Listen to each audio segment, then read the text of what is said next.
Cette vidéo est une leçon de vie. Pour les gens, pour les couples mariés, hommes et femmes, ou les gens célibataires, vous devez suivre cette vidéo jusqu'à la fin. Cette femme était sur le point d'empoisonner son mari pour l'éliminer, quand un médecin entre pour contrôler son patient. Bonjour madame, juste contrôler son nom et son état de santé pour voir s'il va bien. Mais monsieur, il va bien. Le médecin a pris tout ce qu'il avait à prendre comme constat et dit, madame, ne vous inquiétez pas, tout va bien. Tout va bien. Mais la femme savait ce qu'elle voulait faire. Mais une fois le médecin parti, cette femme crie, je dois prendre toute ta fortune. Je dois t'éliminer. Sans ça, je ne serai pas à l'aise. Je ne serai pas libre. Elle prend la seringue et l'injecte dans le sérum de son mari souffrant, de son mari malade. N'est-ce pas cruel? Dites-le moi en commentaire. C'est vraiment méchant de sa part. Elle remue tout comme si c'était juste un jus de fruits. Un simple jus de fruits. Elle fait tout cela et caresse le front de son mari.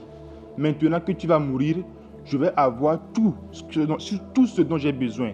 Ta voiture, ta fortune et même tes chaussures de luxe que je pourrais donner à mon amant. Mais une fois qu'elle part, une fois qu'elle était partie, le médecin qui était caché sous le lit régularise tout. Il arrange tout et le monsieur est maintenant sain et sauf. Cette femme est vraiment méchante. Où as-tu eu cette femme? Médecin, mon docteur, je ne sais pas. Mais tout va dès à présent aller pour le mieux. Ils ont concocté un plan, élaboré un plan pour faire tomber cette femme. On doit la faire tomber. Elle doit payer pour cela. Oui, docteur, c'est vrai.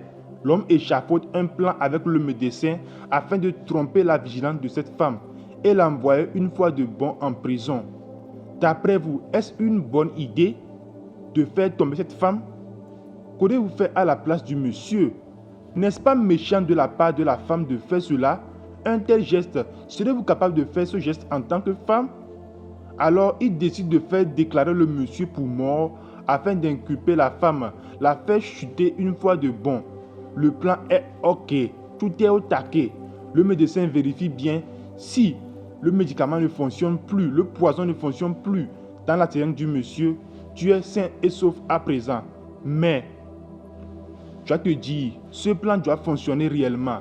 Je suis vraiment à fond pour t'aider. On doit la faire tomber.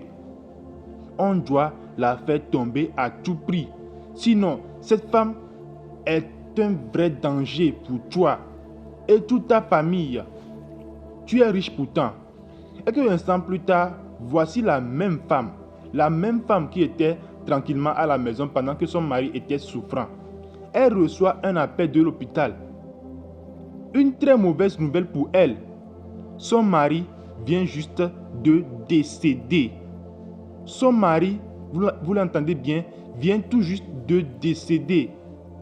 Incroyable, n'est-ce pas? Nouvelle choquante, n'est-ce pas? C'est vraiment triste cette réalité, cette histoire. La femme fait semblant comme si elle était en souffrance. Or, elle était vraiment contente de voir que son mari était décédé. Waouh, je vais enfin pouvoir être libre, profiter librement, tranquillement de la fortune de ce monsieur qui ne me servait à rien. Elle fait semblant de pleurer au téléphone pour faire croire au médecin qu'elle était vraiment à fond, qu'elle était, comment le dire, qu'elle était consentante, qu'elle était choquée. Quelques instants plus tard, la voici à l'hôpital, le corps de son mari recouvert comme s'il était décédé. Mais elle ne savait pas ce qu'il attendait. Elle ne le savait pas encore. Elle pleurait et riait en même temps. Des fausses larmes. Madame, nous devons remplir les derniers papiers afin de l'enterrer. Il avait des derniers souhaits que vous devez absolument écouter. Je dois vous le dire, votre mari était vraiment gravement malade. Il avait besoin de soutien. La femme faisait semblant de pleurer. Mon mari, je vais maintenant prendre ta fortune. Ce qu'elle se disait au fond d'elle-même. Mais elle sera surprise de voir son mari se réveiller. Mais bébé, tu étais donc en vie? Tu n'es pas mort? Je croyais que tu étais mort. Tu me croyais mort afin d'hériter de tout ce que j'ai comme bien. Mais grâce à Dieu, mon médecin m'a sauvé la vie. Le médecin était vigilant, préventif. Voici le seringue à côté que tu as voulu m'injecter, mais je suis vivant grâce à Dieu.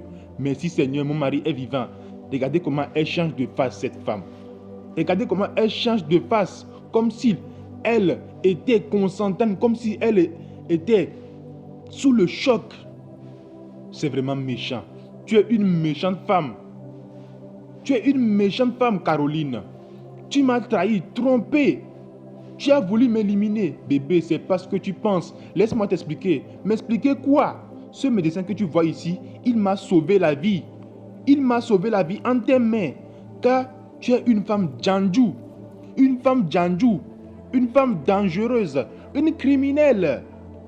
La police est arrivée et l'a embarqué. Tu iras t'expliquer en prison. Tu iras t'expliquer en prison. Bébé, ne me laisse pas. Ne me laisse pas, bébé. L'homme remercie le médecin. Il remercie le médecin. Grâce à vous, je suis sain et sauf. Je suis vivant. Qu'avez-vous retenu comme leçon de cette histoire? Partagez la vidéo au maximum et dites-moi ce que vous pensez dans les commentaires.